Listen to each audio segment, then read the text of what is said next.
à tous.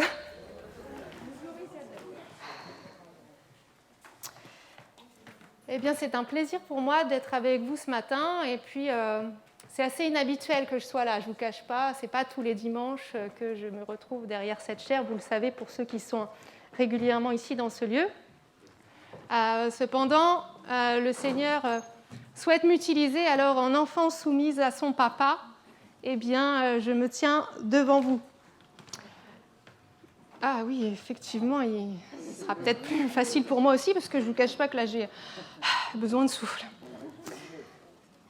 Vous savez, on a un thème du bimestriel qui est la puissance de l'esprit. Et franchement, merci pour tous les enseignements que nous avons reçus dernièrement.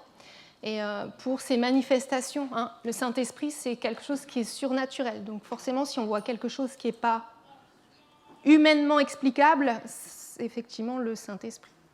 C'est divin, surnaturel, spirituel. Et donc, nous avons vu dernièrement des manifestations du Saint-Esprit, des paroles venant du Seigneur, des baptêmes dans le Saint-Esprit, parler en langue. Et puis, dernièrement, vraiment, Dieu m'a réveillée gentiment dans mon sommeil. Et vraiment, j'ai dû prendre des notes parce que c'était tellement fort. Je me dis, waouh, ça fuse dans tous les sens. Je prends des notes. Et franchement, je suis convaincue que c'est un message que Dieu voulait donner à l'Église. Et donc, me voilà pour vous le transmettre ce matin. Il est simple. Et j'ai hâte à nouveau de le réentendre parce que quelque part, moi, je suis l'Église avec vous. Et vraiment, j'ai envie d'entrer dans ce que Dieu veut nous dire. Et donc, ce matin, le thème du message sera une Église talentueuse. Et avant de lire le passage qu'on va lire ce matin, je voudrais vous en faire un résumé. Peut-être plusieurs d'entre vous le connaissent, il s'agit de la parabole des talents. Donc, en résumé, le message du Seigneur ce matin, c'est ce qu'il y a dans la parabole des talents. Mais on va quand même essayer d'aller voir ce qui s'y trouve. Pour le résumer, c'est un homme, un maître qui s'en va. Donc c'est une illustration, pour quand même donner le contexte. C'est Jésus qui parle et il illustre un petit peu par des paraboles. Donc il fait des métaphores pour expliquer ce qui est le royaume de Dieu. Donc avant, pour vous rappeler, il parle des 10 vierges. 5 sages, 5 folles, 5 en fait se sont préparés et d'autres n'ont pas été sages, ne se sont pas préparés à la venue de leur prince, en fait, à la venue du Seigneur. Et là, Jésus nous dit, et voilà, le royaume de Dieu est également semblable à cet homme qui s'en va pour un voyage et donc il confie ses biens à ses serviteurs. Il en confie à 3 serviteurs et en fait, à son retour, il lui demande ce qu'ils ont fait, de ce qui a été confié. Donc on va lire ensemble... Oh ouais, il va me falloir mon téléphone, je pense, pour lire, parce que je m'étais dit que j'avais une bonne vue, mais je n'avais pas compté sur le soleil, quoi. Hein, oui, j'ai des excuses. C'est vrai que je prends aussi de l'âge, hein, forcément. Oh, Isabelle.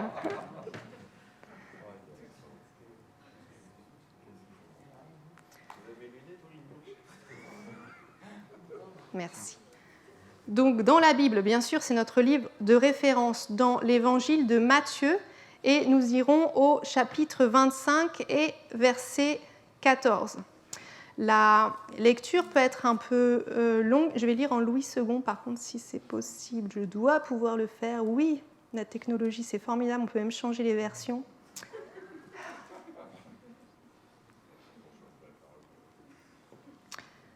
Excusez-moi. Mon doigt a dû riper, je ne suis pas dans le bon chapitre. Voilà, je m'y retrouve. Donc on fera quelques pauses pendant la lecture.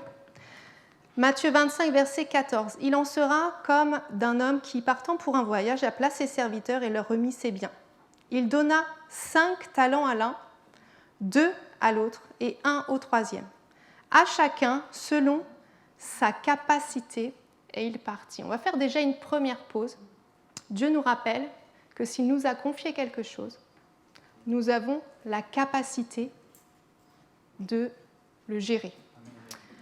Et petite précision également, cette lecture, elle peut être souvent prise à titre individuel. Il faut que, si vous entendez ce message ce matin, individuellement, Dieu nous a confié quelque chose. Quelque part, il nous a positionnés dans un foyer, peut-être sur un poste de travail particulier.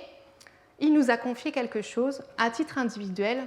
Il nous demandera ce que nous en avons fait. Et ce matin, j'aimerais vraiment qu'on prenne cette dimension plutôt collective. Nous, en tant qu'Église Vie et Foi à Amfreville-la-Mi-Voix, Dieu nous dit qu'il nous a confié quelque chose et que nous avons la capacité de nous en charger. Au verset 16, « Aussitôt, celui qui avait reçu les 5 talents s'en alla, les fit valoir et il gagna 5 autres talents. De même, celui qui avait reçu les 2 talents en gagna 2 autres. Celui qui... je vais m'arrêter peut-être ici. Il y a quelque chose qui se passe. De 5, celui qui en a eu 5, il en a fait 10, on est d'accord. 5 plus 5, ça fait 10. Celui qui en avait 2, il en a récupéré 2 autres, et du coup, on est arrivé à 4. Alors, mathématiquement, ça s'appelle la multiplication. Pas facile, hein, pas facile, mais c'est de la multiplication. Et vraiment, ce mot est venu à mon esprit plusieurs fois, et je crois vraiment que le Seigneur voulait nous le rappeler. Il multiplie, et il permet de multiplier. Pas de modifier, pas d'ajouter un petit peu des choses périphériques. Il a multiplié. Et je pense que ce n'est pas anodin que le premier est multiplié, le second est multiplié aussi. Il n'y en a pas un qui a multiplié, puis l'autre qui a pris un talent de plus. Non, il y a eu une multiplication. Donc, nous avons cette possibilité de multiplier, d'agrandir, de croître, d'élargir, ce qui est différent de la modification. Et pourquoi je m'attarde un peu dessus ? Parce que les modifications, elles sont possibles, elles sont parfois utiles, voire nécessaires, mais elles ne sont pas la finalité. On peut modifier des choses, on peut faire des adaptations, mais ce n'est pas la finalité que Dieu attend, il attend la multiplication. Vous me suivez ? Ouais. Bon. Nous en sommes au verset 18. Celui qui n'en avait reçu qu'un alla faire un creux dans la terre et cacha l'argent de son maître. Longtemps après, le maître de ses serviteurs revint, il leur fit rendre compte. Celui qui avait reçu les 5 talents s'approcha en apportant 5 autres talents. Et il dit, j'ai loupé une phrase. Celui qui avait reçu les 5 talents s'approcha en apportant 5 autres talents et il dit, Seigneur, tu m'as remis 5 talents, voici j'en ai gagné 5 autres. Son maître lui dit, c'est bien, bon et fidèle serviteur, tu as été fidèle en peu de choses, je te confierai beaucoup. Entre dans la joie de ton maître. Alors, petite parenthèse, il avait 5, il en a rajouté 5 parce qu'il a bien travaillé, et Dieu lui a dit qu'il allait lui redonner d'autres choses. Celui qui avait reçu les 2 talents s'approcha aussi, et il dit, Seigneur, tu m'as remis 2 talents, voici j'en ai gagné 2 autres. Son maître lui dit, c'est bien, bon et fidèle serviteur, tu as été fidèle en peu de choses, je te confierai beaucoup. C'est vraiment des récompenses que Dieu veut donner. Entre dans la joie de ton maître. Celui qui n'avait reçu qu'un talent s'approcha ensuite et il dit, Seigneur, je savais que tu es un homme dur, qui moissonne où tu n'as pas semé et qui amasse où tu n'as pas vanné. J'ai eu peur, je suis allé cacher ton talent dans la terre. Voici, prends ce qui est à toi. Son maître lui répondit, serviteur méchant et paresseux. Tu savais que je moissonne où je n'ai pas semé et que j'amasse où je n'ai pas vanné. Il te fallait donc remettre mon argent au banquier. Et à mon retour, j'aurais retiré ce qui est à moi avec un intérêt. Ôtez-lui donc le talent et donnez-le à celui qui a les 10 talents. Donc celui qui avait les 10 talents, je reviens sur ce que j'ai dit, il en avait 5. Il l'a bien géré, il en a eu 10. Dieu lui promet des bienfaits, des récompenses. Et en plus, il donne à ce que les autres n'ont pas su faire. Ça s'appelle le cercle vertueux, c'est biblique. Car on donnera à celui qui a, et il sera dans l'abondance, mais à celui qui n'a pas, on ôtera même ce qu'il a. Et le serviteur inutile, jetez-le dans les ténèbres du dehors, où il y aura des pleurs et des grincements de dents. Amen. Alors, cette parabole est vraiment le message que le Seigneur nous envoie ce jour. Nous devons veiller à bien gérer ce qui nous a été confié, ce qui nous a été donné. Et ce matin, les grands messages qu'il y a dedans, c'est que nous en avons la capacité. Nous devons multiplier ce talent. Et je rajouterai, Dieu nous demandera ce que nous en avons fait. Franchement, ça m'a un petit peu secouée, personnellement. Parce qu'en plus, avec Mathias, en tant que couple pastoral, il y a quand même un petit peu une responsabilité là. Donc, je me prêche clairement à moi-même d'abord. Et après, je me dis, bah oui, mais du coup, on embarque beaucoup de monde avec nous. Et avec l'Assemblée, qu'est-ce qu'on fait ? Alors, comment pouvons-nous faire la mission que Dieu nous demande et nous donne? Eh bien, en s'appuyant tout simplement sur déjà 2 versets qui sont vraiment très importants pour moi, et je pense que c'est Dieu, c'est le message qu'il nous demande, c'est notre mission. Dans Matthieu 28, verset 19, « Allez, faites de toutes les nations des disciples, les baptisant au nom du Père, du Fils et du Saint-Esprit. » Amen. Dans « aller », il y a quand même une action. Ce n'est pas changer de chaise tous les dimanches, faites le tour des 4 murs de l'Assemblée. Moi, je ne vois pas ça. Après, chacun peut l'interpréter comme il veut. Mais clairement, aller, c'est un moment, il faut sortir, quoi. Faites de toutes les nations des disciples. Dans Faites des nations des disciples, moi je traduis l'enseignement. À un moment, il faut faire grandir. Il y a des gens qui découvrent Dieu. Bon, ils font quoi après? Il y a besoin de les guider. La Bible, elle est tellement riche. Il y a des gens qui ont reçu ces possibilités de compréhension, de donner accès, de pouvoir expliquer. Eh bien, ça fait grandir les gens dans la foi. Et ça, c'est une des missions qui nous est transmise. Les baptisants, celui qui a décidé à un moment, il suit Jésus. Et le baptême est un acte que Jésus lui-même a réalisé. Ensuite, dans Matthieu, chapitre 5, versets 13 et 14, je ne vous les mets pas dans le détail, mais je vous mets les débuts de ces versets. « Vous êtes le sel de la terre, vous êtes la lumière du monde. » Franchement, je l'ai déjà dit, mais on n'est pas le sel de l'Église, clairement. On n'est pas la lumière de l'Église. Il y a déjà la lumière ici. Il y a déjà la lumière. Amen. Là où il y a besoin, c'est là où il n'y a pas la saveur, c'est là où il y a des gens qui ont besoin. Si nous, on est heureux parce qu'on a rencontré Jésus, mais partageons-le. Ce n'est pas dans l'Église que ça se partage. C'est clairement pas dans l'Église. Ça peut, parce que moi, je suis heureux de vous voir, je suis heureux de vous connaître, je suis ravie de passer des moments avec vous, mais Dieu ne nous a pas demandé d'être que entre nous, d'être que ici de la saveur, d'être que ici de la lumière. Donc, allez par tout le monde et soyons sel et lumière, pas que dans l'Église, mais à l'extérieur de l'Église. Et j'aimerais vous donner une petite illustration. Je suis retombée dernièrement, vraiment, ce n'est pas du tout une coïncidence, c'était vraiment dirigé. J'avais prévu de relire ce bouquin, je vous le montre pour ceux qui ont pu le connaître. C'est le fascicule du jubilé des 50 ans de notre Assemblée. Alors, notre Assemblée, elle a été créée officiellement en 1947. Donc voilà, on a de l'historique, hein. Et c'était les 50 ans, donc c'était en 97, on a pu fêter les 50 ans, donc imaginez que là on s'en va vers 80 ans, il y a bien 70 ans de passé depuis la création. Et ce fascicule a été très bien fait, et ceux qui sont curieux ou qui aimeraient, par sentimentalisme, peut-être voir ce qu'il y avait dedans, moi j'étais très curieuse, donc ça m'a fait plaisir, je me dis je ne peux pas garder ça pour moi, il vous sera distribué gratuitement à la sortie si vous le voulez, ou même ceux qui peut-être n'ont pas connu cette période voudraient savoir qu'est-ce qui s'est passé dans l'Assemblée, il fut un temps. Eh bien, moi, j'ai retenu 2 choses. J'ai retenu qu'il y avait un pasteur, René Joutet, qui est le fondateur de cette assemblée, qui a été un implanteur d'église. Qui, avec l'assemblée, les frères et sœurs, il n'était pas tout seul. Si je dis la rue du Petit Salut, si je dis la rue d'Amiette, à Elbeuf, rue Cousin-Corbelin, je pense que ça peut parler à certains. Ce sont des assemblées qui ont été ouvertes.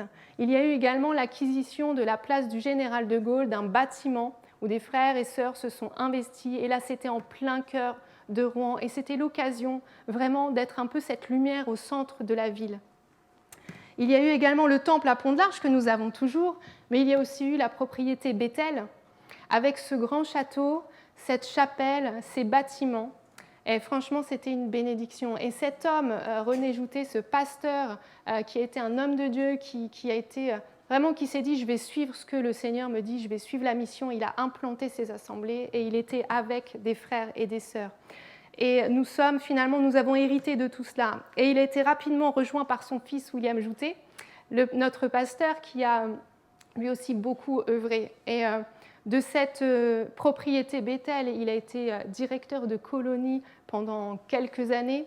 Et ça a été des enfants par centaines, par dizaines qui sont allés l'été jouer ensemble, s'amuser, mais avoir des temps de prière, apprendre à connaître Jésus.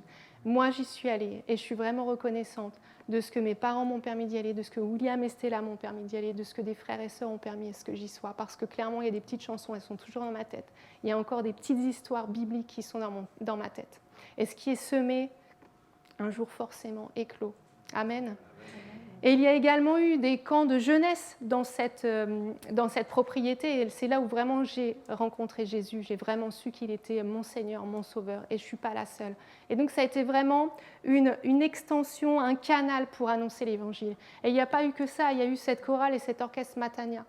À peu près 20-25 musiciens, 30-35 choristes, allant de lieu en lieu, d'église en église, quand il y avait des possibilités de rassemblement, chantant sur la place du Général de Gaulle, clairement. Et c'était vraiment l'occasion de donner des témoignages, de pouvoir aussi préparer le terrain pour celui qui apporterait la parole après. Et vraiment, c'était des moments bénis. Et merci Seigneur, parce que voilà, ça ne s'arrête pas là. Et pourquoi je vous parle de tout ça? Parce que nous ne pouvons pas être une église musée.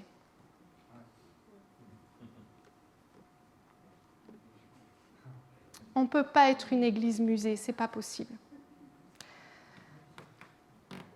Et ce que je disais, voilà, il y a une décennie là de plus qui est en train de se dérouler, et je pense qu'on doit vraiment, et si le Seigneur m'a vraiment fortement, et franchement, si j'ai pris le courage d'être là devant vous, c'est parce que c'est vraiment le Seigneur qui veut nous parler ce matin. Ne soyons pas une église musée qui maintient en vie l'histoire du passé. Nous devons nous en inspirer, c'est clair, et nous sommes reconnaissants parce que nous avons aussi hérité de talents. Mais nous devons aussi aujourd'hui gérer ce que Dieu nous a confié là, maintenant. Aujourd'hui, on doit se poser la question, qu'avons-nous dans nos mains? Tout ce que Dieu nous a donné, de quoi, comment on peut l'utiliser pour entrer dans, faire grandir l'Église, faire des disciples et être la lumière du monde, être la saveur dans ce monde. Posons-nous la question, du coup, est-ce que notre assemblée fait grandir spirituellement? Est-ce qu'elle éclaire le monde? Alors bien sûr, on a fait bien d'autres choses. Je parlerai des groupes de maison qui ont été assez novateurs il y a quelques années quand on les a fait. Là, ça a été un peu suspendu par la crise sanitaire. Mais je pense que Dieu, depuis des années, a œuvré et a travaillé en fond et à consolider cette assemblée. Et moi, je suis aujourd'hui reconnaissante, et on l'est vraiment tous les deux avec Mathias, pour l'équipe pastorale qui est présente, qui est à nos côtés, qui soutient, qui est unie d'année en année, qui vraiment aime le Seigneur et vraiment, et je pense, est dans le plan de Dieu. Nous avons également des responsables de service avec un réel dévouement, qui aiment ce qu'ils font et qui le font sincèrement pour le Seigneur et qui sont dans la vision. Puis dernièrement, nous avons maintenant des petits groupes avec des référents. Clairement, les référents, c'est des guerriers. C'est des guerriers. Ils aiment le Seigneur, ils sont ravis de pouvoir être dans des petits groupes, de se dire qu'ils sont...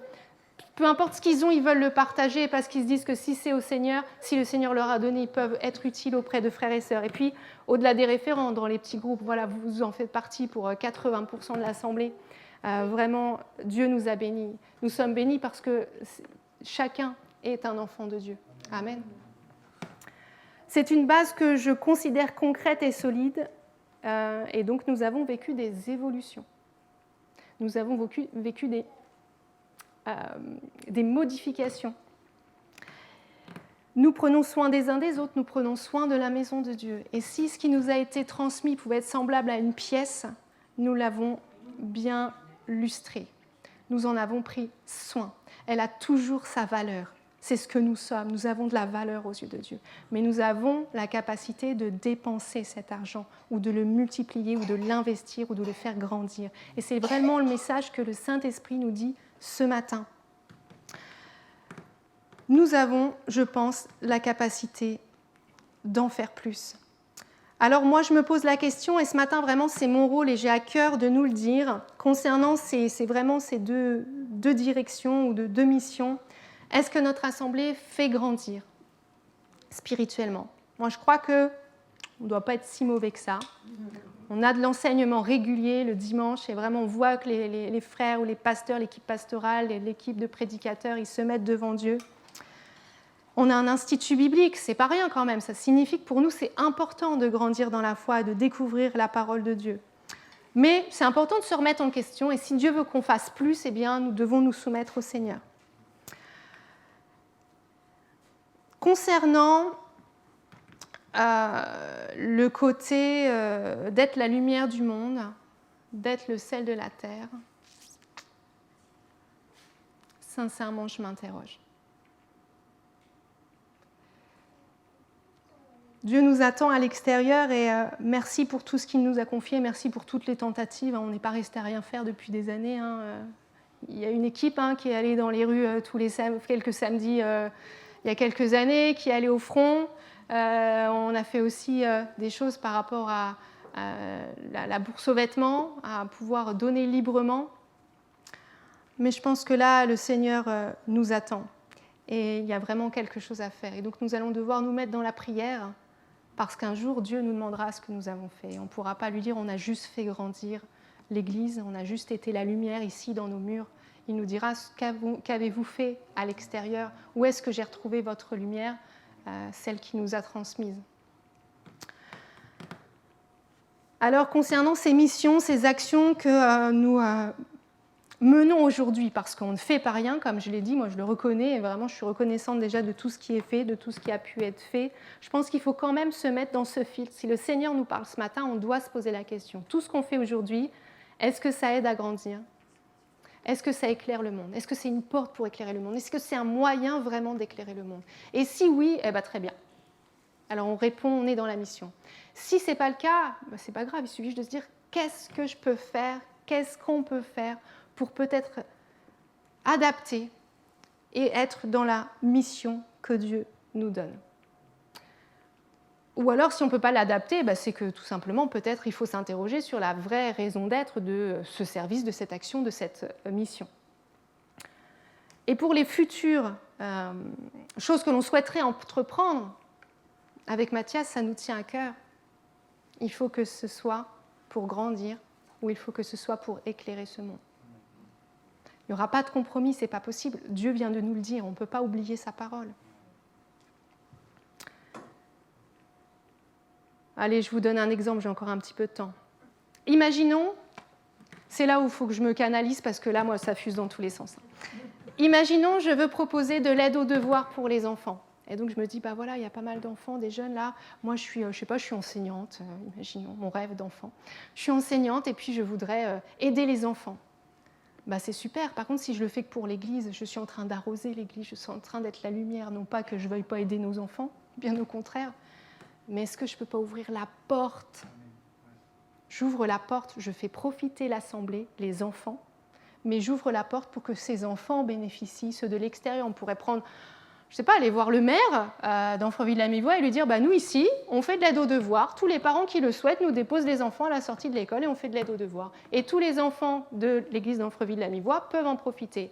Là, j'ai l'impression que quelque part, je suis un peu plus dans la mission. Ok? Ça vous parle ce que je vous dis? Alors, je peux aussi faire autre chose parce qu'à un moment, on ne peut pas être... dans le social, il y a tellement de volets. On ne peut pas être partout. On ne peut pas être la banque alimentaire, on ne peut pas être la bourse aux vêtements, puis l'aide aux devoirs, puis l'aide pour les personnes qui seraient en grosse précarité et autres. C'est vaste. Et je pense qu'à un moment, on ne doit pas s'éparpiller, on doit demander au Seigneur, qu'est-ce que tu veux que nous, on fasse comme Église? En quoi je peux aider mon prochain ici, aujourd'hui, maintenant? Donc, il faut se laisser inspirer, il faut se laisser guider. Et si aujourd'hui, vous avez à cœur de faire des choses comme ça, et que ça ne peut pas être l'Église, parce que pour X raison, nous, on est soumis au Seigneur, on a décidé vraiment, et on n'a pas à cœur ça, c'est pas partagé, c'est pas parce que c'est non qu'on vous refuse ce projet. Le milieu associatif a besoin de chrétiens. Amen. Moi, en tant que maman, quand je suis allée à l'école, je me suis dit, il y a une association de parents d'élèves, clairement, je vais y être. Au début, je faisais pas mal de choses, après un peu moins parce que je suis vite débordée.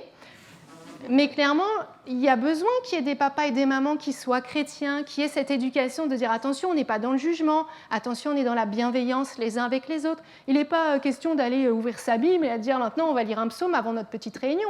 Confondons pas les choses. Mais à un moment, il y a besoin aussi de chrétiens dans nos écoles, dans les associations de parents d'élèves, dans les mairies, dans les CCAS de nos communes. Il y a largement de quoi faire.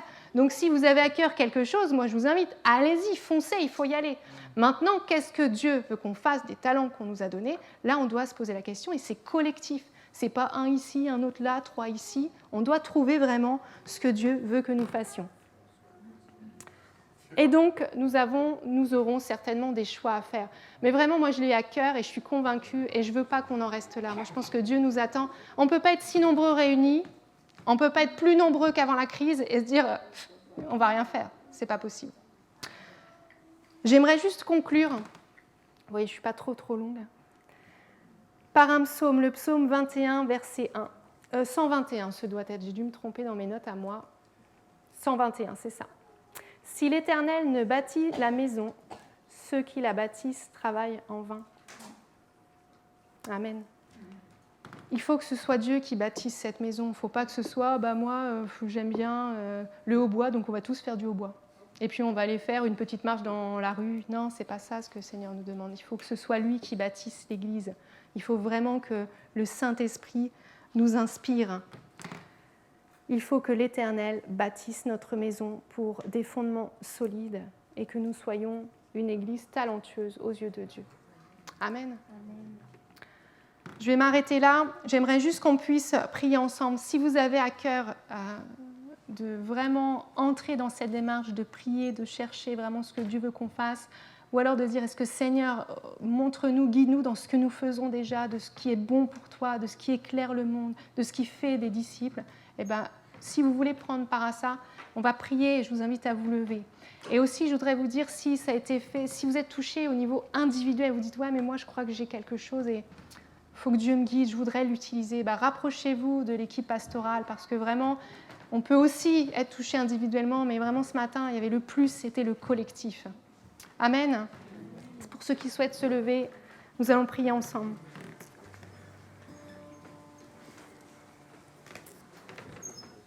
Seigneur mon Dieu, je veux vraiment te remercier pour ta parole, Seigneur mon Dieu.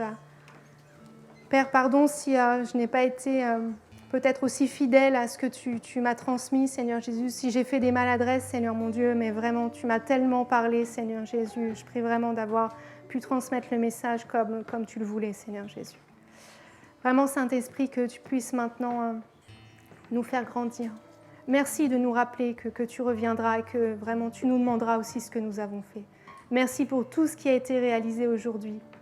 Et que, Seigneur mon Dieu, aujourd'hui, nous puissions recevoir vraiment ta grâce, ta bienveillance, ton amour. Que, Seigneur mon Dieu, nous puissions aussi être de bons et fidèles serviteurs et vraiment être appelés comme ça par toi-même. Vraiment que tu puisses utiliser cette assemblée avec les talents qu'elle a reçus, avec les talents qu'elle a. Et, Seigneur mon Dieu, que nous puissions briller dans ce monde, Seigneur Jésus. Père, même si c'est juste briller à Amfreville-la-Mi-Voix, Seigneur mon Dieu, pour ta gloire, nous le faisons, Seigneur Jésus. Si c'est briller sur Rouen, sur la région, sur le département, Seigneur mon Dieu, c'est pour ta gloire que nous voulons le faire, Jésus. Merci parce que maintenant, Seigneur mon Dieu, tu viens confirmer aussi ta parole. Tu viens, Seigneur Jésus, rapidement nous tracer ce chemin, Seigneur mon Dieu. Père, j'ai foi en toi. Merci pour ton amour. Merci pour ce rappel ce matin, Jésus. Amen. Amen. Soyez bénis.